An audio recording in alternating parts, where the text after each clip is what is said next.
राधे राधे, जय श्री कृष्णा। मैं सीमा सिंह आप सभी धर्म प्रेमियों को सादर प्रणाम करती हूँ। आज मैं आपको कार्तिक मास के 19वें और 20वें दिन की व्रत कथा सुनाने जा रही हूँ। 19वें अध्याय में नारद मुनि राजा पृथु को गोवर्धन और अन्नकूट का महात्म्य सुनाते हैं और 20वें अध्याय में भाई दूज के महात्म्य को सुनाते हैं। तो आइए सबसे पहले हम अन्नकूट के और गोवर्धन के महात्म्य को सुनते हैं।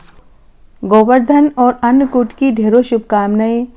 एक दिन राजा पृथु नारद मुनि से बोले कि हे देव ऋषि, आज मैं गोवर्धन और अन्नकूट का महात्म्य सुनना चाहता हूँ। गोवर्धन और अन्नकूट किस तिथि को आती है? तब नारद मुनि राजा पृथु से बोले कि हे राजन, कार्तिक सुदी प्रतिपदा को गोवर्धन पूजा और अन्नकूट होता है। पृथ्वी पर गोबर से गोवर्धन जी बनाए जाते हैं और विष्णु जी का सिंहासन बनाया जाता है। विष्णु भगवान के सामने आवाहन, आसन, पार्ध, अर्घ्य, आचमन, स्नान, वस्त्र, यज्ञोपवीत, चंदन, पुष्प, धूप, नैवेद्य आदि से सबसे पहले गणपति और फिर गोवर्धन का पूजन किया जाता है।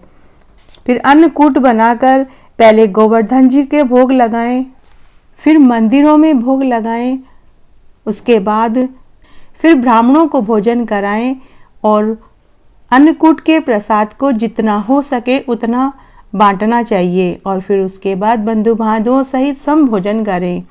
गाय से प्रार्थना करें कि जो गाय यज्ञ के अर्थ घी देती है वह मेरी रक्षा करे। वृक्ष रूप हमको शांति देवे। बैलों के सींग आदि रंग कर फूलों की माला पहनाएं।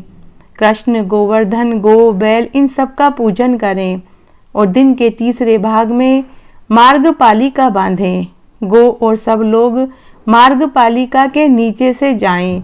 कुश और कास का रास्ता बनाकर एक तरफ राजपुत्र और दूसरी तरफ अन्य पुरुष अपनी अपनी तरफ खींचे। जो जीत जाए वह वर्ष भर तक उसी की जीत समझी जाए। दोनों भुजाओं की बलि राजा की मूर्ति बनावें। सब घर के उनका पूजन करें। उस दिन चंदन, पुष्प, धूप, दीप, वस्त्र, भोजन आदि से जामाता का पूजन करें। तब राजा पृथु नारद मुनि से कहने लगे कि हे देव ऋषि, बलि के दिन जामाता के पूजन का क्या कारण है और पहले किसने यह पूजन किया, वह भी मुझे बताइए। तब नारद मुनि राजा पृथु से बोले कि हे राजन, समुद्र मंथन के समय जिस समय लक्ष्मी जी समुद्र से उत्पन्न हुई तब भगवान विष्णु से ब्याही गई। तब समुद्र ने अत्यंत आनंदित होकर भगवान विष्णु की स्तुति करी। विष्णु ने कहा, हे समुद्र, तुम कोई वरदान मांगो। तब समुद्र ने कहा कि हे भगवान, आप लक्ष्मी जी सहित मेरे यहाँ निवास करें। तब भगवान ने कहा कि हे समुद्र, हे देव, ऐसा ही होगा। तुम नित्य प्रति हमारी पूजा किया करो और कार्तिक शुक्ल प्रतिपदा को जो कोई जामाता का पूजन करता है वह समस्त पापों से छूट जाता है। इस दिन ब्रह्मा, विष्णु, रुद्र आदि सभी देवता जमाई की देह में आकर वास करते हैं। अब मैं आपको 20वें दिन की व्रत कथा सुनाने जा रही हूँ। इसमें भैया दूज के महात्म्य का वर्णन आता है। राजा पृथु नारद मुनि से बोले कि हे देव ऋषि, आपने मुझे गोवर्धन और अन्नकूट का महात्म्य सुनाया। अब आप मुझे भाई दूज के महात्म्य को भी सुनाइए। तब नारद मुनि राजा पृथु से बोले कि हे राजन, कार्तिक शुक्ल द्वितीया को यमुना जी में स्नान करना चाहिए और यमराज का पूजन करना चाहिए। इस दिन श्री यमुना जी ने यमराज की पूजा करी थी, इस कारण इसे यम द्वितीया कहते हैं। इसको भाई दूज भी कहते हैं। इस दिन भाई अपने बहन के घर भोजन करता है। अगर बहन न होवे तो गुरु कन्या को बहन बनाना चाहिए। बहन को यथा विधि भोजन करने के बाद दक्षिणा देवें। स्वर्ण के गहने और सुंदर वस्त्र देवें। बहन भी अपने भाई की आयु बढ़ाने के लिए 8 चिरंजीवों का पूजन करें। मार्कंडे, बलि, व्यास, हनुमान जी, विभीषण, कृपाचार्य, अश्वत्थामा और परशुराम ये 8 चिरंजीव कहलाते हैं। इनका विधिवत पूजन करें और भाई को घर बुलाकर तिलक लगावे, माला पहनाएं, आरती करें और कहें कि सूर्य, चंद्रमा, पृथ्वी, समुद्र, वेद, पुराण, तप, सत्य, ब्रह्मा, विष्णु, शिव, देवता, मुनि, धर्म, ये सब पृथ्वी पर हैं। जब तक मेरे भाई की संतति स्थिर रहे, फिर भाई को स्वादिष्ट भोजन कराएं। इतनी कथा सुनने के बाद राजा पृथु नारद मुनि से बोले कि हे देव ऋषि, सब क्षेत्रों में उत्तम क्षेत्र कौन सा है? तब नारद मुनि कहने लगे कि एक गुप्त बात मैं तुमसे कहता हूँ, तुम ध्यान से सुनो।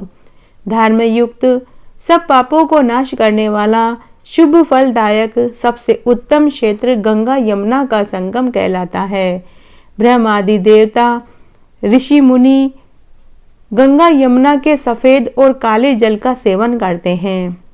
भगवान के चरणों से उत्पन्न गंगा और सूर्य की पुत्री यमुना, इन दोनों का संगम बहुत पवित्र है, सभी पापों का नाश करने वाला है। मोक्ष की अपेक्षा करने वाले ऋषियों ने गंगा का सेवन सबसे बड़ा साधन बताया है। गंगा के स्मरण मात्र से ही मनुष्य के पाप धुल जाते हैं। सभी नदियों में श्रेष्ठ, सब पापों को हरने वाली एकमात्र गंगा नदी है। समुद्र पर्यंत पृथ्वी के जितने भी क्षेत्र हैं, उनमें प्रयाग उत्तम है। यहाँ पर ब्रह्मा जी ने भगवान विष्णु का पूजन किया था और ऋषियों ने यहाँ पर बड़े बड़े यज्ञ किए थे। गंगा जी में स्नान करने से पापी को मोक्ष की प्राप्ति हो जाती है और गंगा जी में स्नान करने से एक कुल को परम पद की प्राप्ति होती है।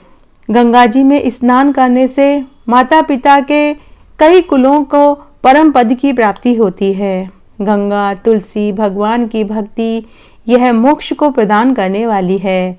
गंगा जी की अभिलाषा ही मनुष्य के लिए बहुत से पापों को नाश करने वाली है। गंगा जी के स्मरण मात्र से मनुष्य कई जन्मों के पापों से छूट जाता है। तब नारद मुनि राजा पृथु से बोले कि हे राजन, गंगा का महात्म्य स्वयं विष्णु जी भी सैकड़ों वर्ष तक नहीं कर सकते, मैं कैसे कर सकता हूँ? यह सारा संसार जो माया में बंधा हुआ है, गंगा उस माया रूपी बंधन को काटने वाली है। गोदावरी, कृष्णा, रेवा, अमरावती, तुंगभद्रा, कावेरी, यमुना, बाहुदा, वेत्रवती, ताम्रपूर्णी, सरयू इत्यादि सब तीर्थ गंगा में स्थित है। काशी क्षेत्र में सब क्षेत्रों में उत्तम है, जहाँ सब देवता वास करते हैं। वे सब मनुष्य धन्य हैं जो अपने कानों से काशी क्षेत्र की कथा को सुनते हैं। जो काशी का स्मरण करते हैं वे जीवन से मुक्त हो जाते हैं। जो 100 योजन से काशी स्मरण करें उसके भी अपने आप पाप नष्ट हो जाते हैं। जो प्राणांत के समय काशी क्षेत्र का स्मरण करता है उससे स्वर्ग की प्राप्ति होती है। फिर राजा होकर इस पृथ्वी पर आता है और काशी के वास में मोक्ष को पाता है। माघ मास में जो गंगा यमुना के संगम में स्नान करते हैं वे मरने के बाद स्वर्गलोक को प्राप्त होते हैं। जिस गंगा को स्वयं शिव जी अपने मस्तक पर धारण करते हैं उसकी महिमा का तो कहना ही क्या। विष्णु ही ब्रह्मा रूप होकर संसार की रचना करते हैं, रुद्र रूप होकर सबका नाश करते हैं। जो मनुष्य इन तीनों को पृथक मानते हैं वे नरक के भागी होते हैं। काशी में विश्वेश्वर ज्योति रूप के दर्शन मात्र से मनुष्य परम ज्योति को प्राप्त होता है। जिसने काशी की पदक्षिणा कर ली मानो उसने भूमंडल की पदक्षिणा कर ली हो। जहाँ नर्मदेश्वर शिव की मूर्ति है वहाँ स्वयं विष्णु निवास करते हैं। जहाँ तुलसी वन है वहाँ पुराणों की कथा होती है, वहाँ भी विष्णु का निवास होता है। जो पुराण बाँचने वाले पंडित हैं वे भी विष्णु का ही रूप होते हैं। उनको प्रसन्न करने से भगवान प्रसन्न हो जाते हैं। गंगा के समान कोई तीर्थ नहीं, माता के समान कोई गुरु नहीं, विष्णु के समान कोई देव नहीं और गुरु से परे कोई तत्व नहीं। वर्णों में ब्राह्मण, नक्षत्रों में चंद्रमा, समुद्रों में क्षीर सागर और नदियों में गंगा नदी श्रेष्ठ है। गंगा और गायत्री पाप को नाश करने वाली है, अतः इनका सेवन अवश्य करना चाहिए। वेदों की माता गायत्री, लोक की माता गंगा दोनों ही पापों को नाश करने वाली है। गंगा जी के सेवन मात्र से राजा सगर के सब पुत्र मोक्ष को प्राप्त हुए। उस गंगा की महिमा का तो बखान ही क्या कर सकते हैं। इस तरह आज मैंने आपको कार्तिक मास के 19वें और 20वें दिन की व्रत कथा सुनाई। मेरे साथ बने रहने के लिए आपका धन्यवाद। आगे के महात्म्य के लिए भी आप इसी तरह मेरे साथ बने रहें।